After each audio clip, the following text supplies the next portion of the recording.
किसी बंदे को यक्षिणी साधना करनी है, क्या प्रोसेस है उसका, कंप्लीट बता सकते हो? देखिए दीपक भाई, मेन चीज मैं बता दूंगा, प्रोसेस क्या है। मूल मंत्र तो मैं बता नहीं सकता क्योंकि मूल मंत्र का बहुत बार दुरुपयोग हुआ है। ठीक है। तो यक्षिणी साधना के अंदर बेसिकली क्या है, यक्षिणी भी जैसे मैंने बताया ना, जैसे प्रेत हैं, पिशाच हैं, गंधर्व हैं, यक्ष हैं, यक्षिणियां हैं, नाग हैं, ये सबके इनके ना लोक हैं। तो वैसे यक्षिणी का भी एक लोक है, पिशाचनी है, जैसे पिशाचनी का भी एक लोक है। तो यक्षिणी जो है ना वो थोड़ी हायर पावरफुल एंटिटीज है और वो फीमेल एंटिटीज है। यक्ष मेल एंटिटीज है, यक्षिणी फीमेल एंटिटीज है। अब यक्षिणी जो है उनको ज्ञान भी है और वो राजसिक साधनाओं के अंदर आती है। मैक्सिमम यक्षिणियां जो है वो राजसिक साधनाएं हैं। बेसिकली मैंने सुना है कि यक्षिणियों का शारीरिक भोग के लिए ही सबसे ज्यादा सिद्धि होती है। देखिए मैं बताता हूँ, इसमें बहुत सारी यक्षिणियां हैं जिसको देखो, यक्षिणी को सिद्ध कर देंगे ना, 2-3 तरीके हैं उसको। या तो आप महिला मित्र के रूप में आप उसको सिद्ध कर लीजिए, या पत्नी के रूप में आप उसको सिद्ध कर लीजिए। वैसे ही अप्सराओं के साथ भी ऐसा होता है ज्यादातर। लेकिन देखिए, जो भी मैक्सिमम केसेस में जिन लोगों ने उसको पत्नी के रूप में सिद्ध करने की कोशिश की है वो बड़े परेशान हुए हैं लोग, क्योंकि वो शक्ति इतनी हायर एनर्जी है, वो उसके साथ संपर्क स्थापित कर पाना वो बिजली के झटके के बराबर है। ठीक है ना, 10,000 वोल्ट का झटका। संपर्क मतलब, अब संपर्क स्थापित करने की बात यह है कि कुछ लोग सोचते हैं कि यक्षिणी हमें सिद्ध हो जाएगी, हम उसके साथ शारीरिक संबंध बनाएंगे, शारीरिक संबंध स्थापित करेंगे। ऐसा करने का प्रयास किया बहुत सारे लोगों ने। अब मेरे पास 2-3 ऐसे केसेस आए थे जिसमें उन्होंने ऐसे इंटरनेट से कहीं से कोई यक्षिणी का मंत्र उन्होंने इंटरनेट से उनको मिल गया, उन्होंने किसी एक विशेष तिथि से उस मंत्र का उच्चारण करना शुरू कर दिया। अब यक्षिणी तो आ गई, लेकिन यक्षिणी को जब उसके कांटेक्ट में आए तो उनका मानसिक संतुलन इतना ज्यादा बिगड़ गया, शारीरिक ऊर्जा उनकी इतनी खत्म हो गई, बिल्कुल निचोड़ दिया उनको। ऐसी हालत हो गई उन लोगों की, रात को पोजेस होने लग गए वो। अब वो बुला तो लिया, अब भेज नहीं पा रहे थे उसको।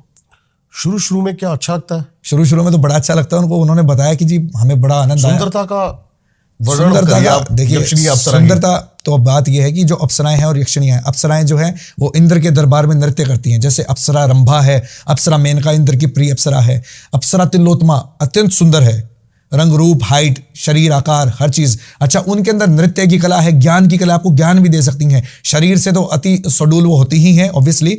अब इंसान जो है उसको खूबसूरत चीजों से बड़ा प्रेम है। हर एक व्यक्ति सोचता है कि खूबसूरत सी गर्लफ्रेंड हो या खूबसूरत सी पत्नी हो, है ना। तो वो जिनको नहीं मिल पाते तो वो कोशिश करते हैं कि अप्सराओं को बुला लिया जाए, अप्सराओं के साथ संपर्क स्थापित किया जाए। व्यक्ति को जानते हो जिसने अप्सरा सिद्ध करी और प्रॉपर अपनी सारी कामुक इच्छाओं को परिपूर्ण करा हो और कोई उसका साइड इफेक्ट नहीं? देखिए, अप्सरा को तो एक बार बुला लिया ना, तो इतना तो किसी के अंदर सामर्थ्य है ही नहीं कि पूर्ण अप्सरा को वो संतुष्ट कर सके, या अप्सरा से बोले कि मैं सब कुछ कर सकता हूं तुम्हारे लिए, या मैं इतना श्रेष्ठ हूं कि मैं तुम्हें संतुष्ट कर दूंगा। इतनी बड़ी एनर्जी हमारे तत्व भी मैच नहीं कर रहे ना। हम कैसे मैच करेंगे? वो 10,000 वोल्ट का झटका हम कैसे सहन कर पाएंगे? शुरुआत में तो उनको लगता है कि हम ये कर देंगे, लेकिन जब धीरे धीरे उसके बैड इम्पैक्ट जब वो देखते हैं ना, लोगों की मानसिक स्थिति खराब हो जाती है, पढ़ाई में मन नहीं लगता उनका, नशों में गिर जाते हैं। आपको क्या लगता है, अगर मैं कभी किसी अप्सरा या यक्षिणी की सिद्धि करूं तो किस की करनी चाहिए? देखिए दीपक भाई, वैसे आपको अप्सरा सिद्धि करने की जरूरत तो है नहीं लेकिन फिर भी देखिए, 2-3 अप्सराएं हैं और 2-3 यक्षिणियां हैं। जैसे अनुग्रहा यक्षिणी है। अनुग्रहा यक्षिणी ना एक अच्छी यक्षिणियों के कैटेगरी में आती है, लेकिन उसको पत्नी के रूप में सिद्ध करना या उस चीज की सलाह में नहीं देता, या गर्लफ्रेंड के रूप में कोई व्यक्ति सोचे कि उसको गर्लफ्रेंड बना ले, नहीं, उसको एक अच्छे मित्र के रूप में आप सिद्ध कर सकते हैं। उसका एक पूरा क्रियाकलाप है, पूरा प्रयोजन किया जा सकता है। 21 दिन की साधना होती है इसके अंदर, और डेली बेसिस पे 11 माला जप होते हैं। लाल कलर का जो है कंबल का आसन होगा, और लाल चंदन की माला या सफेद हकीक की माला के साथ इसका मंत्र जप किया जाता है। 21 दिन की साधना है और 11 माला प्रतिदिन उसका जप करना है, पूर्व दिशा की तरफ मुख करके। तो उसके अंदर देखिए, उसके बाद फिर ध्यान आपको करना है। अगर आपको उसे पुष्ट करना है ना, एक तो मंत्रों से उसकी एनर्जी एक्टिवेट हो रही है, उसके बाद उसकी एनर्जी को बूस्ट करने के लिए आपको ध्यान करना पड़ता है। क्या ये सच है, जैसा मैंने सुना है कि गंदगी पसंद है इनको, या फिर? नहीं, अप्सरा को कोई गंदगी पसंद नहीं है। अप्सरा अत्यंत सुंदर, कोई सुंदर व्यक्ति गंदगी में रह सकता है क्या? गंदगियां तो जो प्रेत योनियों में है और पिशाच योनियों में उनको पसंद होती है, वो रहते हैं निर्जन स्थानों में, जंगल में, किसी गंदे नाले के किनारे, वो सब रहते हैं। अप्सराएं जो इंद्र के दरबार में नृत्य कर रही है, उनको गंदगी कहां से पसंद? आपने कभी एनकाउंटर किया किस चीज का? किसी अप्सरा या यक्षिणी का? नहीं, यक्षिणी तो मैंने आपको बताया था ना, यक्षिणी तो मैं अभी प्रयोग एकदम से मोहक हो जाना। देखिए, सबसे पहले तो जब साधना होती है ना, साधना के दौरान जो 21 दिन का जो मैंने जो आपको बताया है जो साधना है, उसके अंदर सबसे मोस्ट इंपॉर्टेंट चीज जो है वो है ब्रह्मचर्य का पालन करना है। अब आपने देखा होगा कि पुराने जमाने में भी जब ऋषि महात्मा जब हवन और यज्ञ या कोई भी साधना किया करते थे तो अप्सराएं आती थी उनकी साधना भंग करने के लिए, उन्हें मोहित करने के लिए, है ना। तो वो चीज अभी भी होती ही है आपकी, क्योंकि वो एक परीक्षा है ना। जब तक आप परीक्षा से में उत्तीर्ण नहीं होंगे तब तक आपको सिद्धि मिलेगी कैसे, है ना। तो जब आप साधना करेंगे ना, साधना के दौरान आपके साथ ऐसे ऐसे एक्सपीरियंसेस होंगे, आपके अंदर अत्यंत काम शक्ति, काम वेग आपके अंदर अत्यंत आएगा कि आप अपना ब्रह्मचर्य को खंडित कर दें। बिल्कुल है ना। तो वो हर एक साधक के साथ होता है। जिस व्यक्ति ने भी साधना की होगी ना, फीमेल एंटिटीज की जिसने भी साधना की होगी, हर व्यक्ति आपको ये बात बता देगा कि उनके साथ ऐसे एक्सपीरियंसेस हुए होंगे। लेकिन अगर आपने वो ऐसा कुछ कार्य कर दिया तो आपकी साधना वहीं पे टोटल वेस्ट हो जाएगी।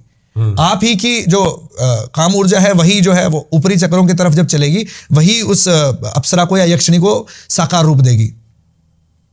अगर आपने उस चीज को खंडित कर दिया तो फिर जीरो हो गया सब। शुरू से शुरू करना पड़ेगा। बिल्कुल शुरू से शुरू करना पड़ेगा। ठीक है। हाँ। कोई पहला गोस्ट एनकाउंटर बताओ अपना, या फिर पहला कोई ऐसे सुपरनेचुरल एनकाउंटर जो पहली बार देखा, कुछ एकदम से झटका। ये सबसे पहला एनकाउंटर जो मेरा हुआ था ना, अब जब मैंने साधना करनी शुरू की थी तो उससे पहले कोई गुरु तो था नहीं, लेकिन मेरे मन में एक वो बेचैनी सी रहती थी कि मुझे ना ऐसी साइकिक पावर चाहिए कि कोई भूत भविष्य बता सके किसी का। जैसे ये बहुत सारे जो तांत्रिक लोग होते हैं ना, बता देते कि आपके साथ ऐसा, आपने ऐसा किया था, वैसा किया था। तो मेरे दिमाग में वो कीड़े आते रहते थे दीपक भाई कि यार ऐसा कुछ मेरे को भी चाहिए, कुछ महामानव बनना है मेरे को, कोई ऐसी पावर्स चाहिए मेरे को। जैसे आम लोगों के अंदर आता है ना कि यार शक्तिशाली, हर कोई साधक पहले इसका शिकार जरूर बनता है। हर कोई साधक बनता है और ये बनना भी चाहिए। ये प्रोसेस है पूरा, है ना। तभी समझ में आता है कि इन शक्तियों के साथ छेड़छाड़ नहीं किया जा सकती, है ना। छेड़छाड़ नहीं कर सकते आप इन शक्तियों के साथ। तो मैंने क्या किया कि मैंने ऐसे ही मैंने एक बुक ली, खरीदी कहीं से, उसके अंदर एक मंत्र दिया हुआ था। ठीक है, वो कोई तांत्रिक बुक थी, उसमें से वो मंत्र का मैंने उच्चारण करना शुरू किया। मैंने जो है 41 डेज वो साधना करी। अब वो 41 डेज मैंने साधना कर ली, रिजल्ट तो कुछ आया नहीं। मतलब जो मैंने जिस चीज की वो साधना की थी, सबसे पहले मैं बता रहा हूँ कि वो अप्सरा साधना करने की ही कोशिश की थी। अब वो अप्सरा साधना तो मेरी पूर्ण सफल हुई नहीं। उसके बाद हुआ क्या कि मेरे जो 41 डेज जब ओवर हो गए ना, उसके बाद जब मैं रात को सो रहा हूँ ना, तो रात को सोते सोते मेरे साथ कुछ ऐसी घटनाएं घटनी शुरू हुई कि जैसे मेरे को लगा मेरे साइड में आकर कोई लेट गया। मेरी आंख खुली, मैंने देखा कि यहाँ पे तो कोई नहीं है। मुझे लगा कि मेरे मन का भ्रम होगा, ये वहम होगा मेरे मन का। उसके बाद मैं काफी देर के लिए आंख खोल के लेटा रहा, कुछ नहीं हुआ। नेक्स्ट डे जब मैं सो रहा हूं, सोते सोते अचानक से काम ऊर्जा इतनी पीक पे, मुझे लगा कि ऐसा है। वो जो चीज आ गई थी ना, जिसको इनवाइट किया था वो तो आई नहीं, लेकिन जो मंत्रों के उच्चारण से वो जो गलत मंत्र का उच्चारण कर दिया ना, और बिना गुरु से मंत्र लिए, बिना सुरक्षा कवच खींचे, बिना शील्ड के आपने जो मंत्र उच्चारण किया, उससे जिस चीज को अट्रैक्ट होना था वो तो हुई नहीं, दूसरी चीज अट्रैक्ट हो गई उससे, क्योंकि वो मंत्र असली था ही नहीं। और उसमें कोई गुरु मंत्र से आपने अपनी प्रोटेक्शन भी नहीं की, तो वो नेगेटिव एंटिटी अट्रैक्ट हो गई। उसके बाद उस नेगेटिव एंटिटी ने इतना मुझे मानसिक रूप से परेशान किया, काफी टाइम तक उसने मुझे, रात को मुझे नींद नहीं आती थी उस टाइम पे। ऐसी हालत हो गई थी कि मुझे सपने में भी ये चीज पोजेस कर रही है, दबा रही है मेरे को, है ना। धीरे धीरे एनर्जी बॉडी की इतनी ज्यादा वीक होनी शुरू हो गई, मेरे को डर लगने लग गया। मैं लोगों के बीच में नहीं बैठता था, मेरे को अकेलापन में रहना अच्छा लगने लग गया था कि अकेला रहूं मैं। ऐसा आइसोलेट सा हो गया था सोसाइटी से, पढ़ाई में मन नहीं लग रहा था, 12th क्लास में फेल हो गया था मैं उस टाइम पे। उसके बाद फिर धीरे धीरे हुआ क्या कि एक बार मैं अपने परिवार के साथ ना, राजस्थान में एक जगह है बड़ी अच्छी, हनुमान जी का मंदिर है, सालासर हनुमान जी, सालासर बालाजी मंदिर। तो मैं एक बार उधर मैं अपने परिवार के साथ गया, तो वहां पे ना धूना जल रहा था, हनुमान जी का धूना जलता है हमेशा, हर वक्त वहां पे ना धूना जलता है ना। तो वहां जा करके मैं ना धूने के पास थोड़ी देर के लिए बैठ गया। मैं निराश था उस टाइम पे, क्योंकि ना किसी को बता पा रहा था कि मैंने ऐसी ऐसी कोई हरकत की है, इसकी वजह से मेरे साथ ये सब हो रहा है। क्योंकि इन सब चीजों पे लोग विश्वास नहीं करते आमतौर पे ना, ऐसा बोलते हैं कि पागल तेरे को तो अजीब से सपने आ रहे हैं, ठीक है। ये क्योंकि बाद में जब मैंने लोगों को बताया तब भी लोग इसी तरह की बातें कर रहे थे। जिनको नहीं पता ना, जिसके साथ बीतती है ना वही जानता है कि क्या हुआ आपके साथ। तो जब मैं वहां पे धूने के पास जाकर के बैठा ना, तो पीछे से एक व्यक्ति ने थपकी दी मेरे को। वो थपकी दी तो मैंने पीछे मुड़ के देखा, एक बुजुर्ग से व्यक्ति खड़े थे, लंबी लंबी दाढ़ी थी उनकी, लंबी लंबी दाढ़ी थी उनकी, और बढ़िया इतनी मतलब मोटी मोटी आंखें उनकी। करीब 65-70 साल के व्यक्ति थे और नॉर्मल ही कपड़े पहन रखे थे उन्होंने, कोई साधु वेश में नहीं थे। उन्होंने बोला बेटा बजरंग बाण का उच्चारण कर, इतना कह करके वो चले गए। उसके बाद से दीपक भाई वहां बैठ करके, जो हनुमान जी का धुना था उसके आगे बैठ करके मैंने जो है वहीं से पुस्तक ली, उसकी वहीं रखी होती है हनुमान चालीसा की, बजरंग बाण की, वहां से मैंने एक उच्चारण किया बजरंग बाण का। उसके बाद लगातार जो है 21 दिन मैंने 21 दिन बैठ करके डेली मैंने बजरंग बाण का उच्चारण करना शुरू किया, तब धीरे धीरे धीरे धीरे करके वो एनर्जी से, वो जो नेगेटिव एंटिटी थी उससे फिर मेरा पीछा छूटा, उससे फिर मेरा छुटकारा हुआ, तब जा करके फिर मैं उन चीज़ों से मुक्त हुआ। तो हनुमान जी की विशेष कृपा हुई थी उस समय पे। बजरंग बाण एक अचूक अस्त्र है, जैसे राम बाण है वैसे ही बजरंग बाण है। बजरंग बाण को आप कोई छोटी मोटी शक्ति मत समझिए। बजरंग बाण का उपयोग यदि आपने किसी भी चीज़ पे कर दिया ना, क्योंकि कोई भी नेगेटिव शक्ति इस कलयुग के अंदर। लेकिन मैं चाहता हूं सचिन भाई, आप ये चीज थोड़ी सी क्लियर बताओ लोगों को कि मंत्र इंपॉर्टेंट नहीं है, मंत्र उच्चारण इंपॉर्टेंट है। बिल्कुल, मंत्र उच्चारण भी बहुत इंपॉर्टेंट है। अब जैसे मैंने बताया ना कि मैं जैसे किसी व्यक्ति के साथ कोई बाधा है, कोई पीड़ा है, तो उसको मैं मंत्र, अब मैं खुद देता हूं उसको मंत्र अपनी आवाज में रिकॉर्ड करके, उच्चारण, क्योंकि उच्चारण प्रॉपर होना चाहिए। हाँ, उच्चारण प्रॉपर होना चाहिए, क्योंकि हरीम को अगर हलीम बोल दिया ना किसी ने, तो वहां पे भी गड़बड़ हो जाएगी। क्रीम को अगर क्लीम बोल दिया तो वो मंत्र ही चेंज हो गया, जो बीज मंत्र था वो चेंज हो गया। क्रीम, जैसे क्रीम से क्लीम अगर किसी ने बोल दिया, वो उसका मतलब ही चेंज हो गया एकदम से, है ना। तो अगर जरा सा भी अगर गड़बड़ हो गई ना मंत्र के अंदर, तो आप जिस चीज को बुला रहे हैं वो तो आएगा नहीं, लेकिन कोई ना कोई और जरूर आ जाएगा।